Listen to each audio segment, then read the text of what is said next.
আসসালামু আলাইকুম। কি অবস্থা সবার? কেমন আছেন সবাই? আশা করি সবাই ভালো আছেন। আল্লাহর রহমতে আমরাও ভালো আছি। তো সকালবেলা নাস্তা টাস্তা করে যখন গিয়েছিলাম রান্নাঘরে, তখন গ্যাসের অবস্থা অনেকই খারাপ ছিল। মানে ভেবেছিলাম শুক্র শনি তো গ্যাস যায় না, বাট কেন জানি আজকেও গ্যাসটা চলে গিয়েছে। তো যাই হোক, তারপর চলে আসলাম। কিছু রুই মাছের মাথা ছিল, এগুলোকে ভালোভাবে ভেজে নিচ্ছিলাম। মানে মনে হচ্ছিলো রুই মাছের মাথাগুলো ভেজতে পারবো না, এমন একটা অবস্থা। তো ডাল তো আপনার ঢেকে ঢেকে রান্না করতে করতে তারপর একটু বলক আসছে। তো এরপরে কিছু মশলা কষিয়ে নিচ্ছিলাম রুই মাছের মাথা দিয়ে, আপনার পুঁই শাক দিয়ে রান্না করব। তো আমার তারপরে দিয়ে দিয়েছি আপনার পুঁই শাকগুলো। তো পুঁই শাকের সাথে আমি মশলাগুলোকে ভালোভাবে মিক্সড করে নিব। তো আমি তারপর চলে আসলাম ভাবির চুলাতে। আসলে ভাবির চুলা থেকে রাস্তার ভিউটা খুব ভালো দেখা যায়। তো আমি তারপরে ভাবির এখানে ডালটা বাগার দিতে চলে এসেছি। মানে ওই চুলাতে হচ্ছিল না। তো এরপর আমি ডালটা বাগার দিয়েছি, তার সাথে কিছু কাঁচা আম আর 2টা মরিচ দিয়ে নিয়েছি। তো অনেক কষ্ট করে ডালটা একটু বলক আসছে, তো ডালটা তারপর নামিয়ে ফেলেছি। তারপর আমি আবার এই পাশে চুলাতে চলে এসেছি। এখানে এসে দেখি আমার পুঁই শাকটা কোনো রকম মানে বলক আসছে।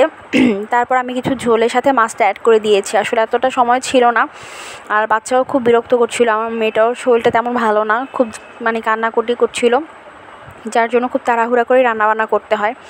তো তারপরে কিছু ছোটো মাছ ছিল, এগুলোকে দিয়েছি মানে ভাজতে, বাট তেমন ভাজা হচ্ছিল না। তারপরে আপনার মাছের সাথে সুন্দরভাবে মিক্সড করে পানি দিয়ে বসিয়ে দিয়েছি যে যা বাবা তুই আস্তে আস্তে সিদ্ধ হয়ে নে, কিছুই করার নাই তোকে নিয়ে। তো এরপর ভাবলাম মুরগি আজকে আর ভেজে রান্না করবো না। আমি বেসিক্যালি ফার্মের মুরগিটা একটু ভেজে রান্না করি। তো অনেক কষ্ট করে মাছের বলক আসছে। তো ভাবলাম যে আচ্ছা ঠিক আছে, আজকে তাহলে মুরগিটাকে সুন্দরভাবে হাতে মেখে বসিয়ে দিব। তো আমি সব শুকনো উপকরণ দিয়ে তারপরে আপনার এটাকে ভালোভাবে মানে দারচিনি, এলাচ, তারপরে আপনার আদা রসুন বাটা সব কিছু একসাথে নিয়ে আমি সামান্য তেল দিয়ে এগুলোকে সুন্দরভাবে আগে মেখে নিচ্ছিলাম। তারপর আমি মাংসগুলোকে অ্যাড করে দিয়েছি। তো এগুলোকে সুন্দরভাবে আমি মশলার সাথে মাংসের সাথে আর কি মাখিয়ে রাখবো। আসলে রাখার জন্য কিছু সময় দেওয়া দরকার, সেটাও আমার হাতে ছিল না। তো আমি এগুলোকে সুন্দরভাবে মেখেই চুলায় বসিয়ে দিয়েছি যে আস্তে আস্তে এগুলোকে কষাবো। তো এই তো আমি এগুলোকে আস্তে আস্তে কষাবো, এই জন্য ঢেকে দিয়েছি। তা অনেক কষ্ট করে উনি একটু বক বক করছিল, মানে বলক উঠছিল না, মানে অনেক কষ্ট করে একটু বলক উঠলো। তো ভাবলাম যে ঠিক আছে, যাই হোক এটা হতে থাকুক, আমি একটু বিকালে নাস্তা বানিয়ে ফেলবো। তো তার জন্য আমি 2 কাপ ময়দা নিয়েছি আর 1 কাপ সুজি নিয়েছি। তো আজকে আমি একটু মানে পোয়া পিঠা বানাবো। মানে মন চাইলো যে ঠিক আছে আজকে একটু পোয়া পিঠা বানাই, সেজন্য আর কি এই এখনই আপনার এগুলোকে বানিয়ে একটু রেস্টে রেখে দেবো। তো দুপুরবেলা আমরা লাঞ্চের পরে গ্যাস চলে আসলে তখন পিঠাগুলোকে বানিয়ে ফেলবো।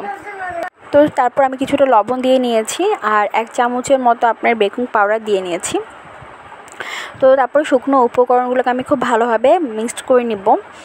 তো তারপর আমি কিছুটা গরম পানি অ্যাড করে দিব। আমার শুকনো উপকরণগুলো মিক্সড করা হয়ে গিয়েছে, তো আমি কুসুম গরম পানি এটার সাথে অ্যাড করে দিচ্ছি। তো তারপর আমি এটাকে আস্তে আস্তে একটা সুন্দর ব্যাটার করে নিব। তো আরও কিছুক্ষণ আমাকে এটাকে মানে মিশিয়ে নিতে হবে। তো আমার হয়ে গিয়েছে, আমি এটাকে রেস্টে রেখে দিব। তা আমি তারপরে দুপুরে লাঞ্চ করে দেখলাম যে না, গ্যাস মোটামুটি চলে আসছে। তো আমি আস্তে আস্তে পিঠাগুলোকে পিঠাগুলোকে ভাজতে চলে এসেছি। তো আমি আস্তে আস্তে মানে মিডিয়াম আছে এগুলোকে ভেজে নিচ্ছিলাম। তো এই তো আমার এই তো পিঠা এপাশ ওপাশ করে আমি একটু ব্রাউন কালার করে নিব। আসলে চিনি দিয়ে করে তো আসলে তেমন মানে একটা সুন্দর কালার আসবে না। আমি হালকা ব্রাউন কালার করে এগুলোকে ভেজে নিয়েছি সবগুলোকে।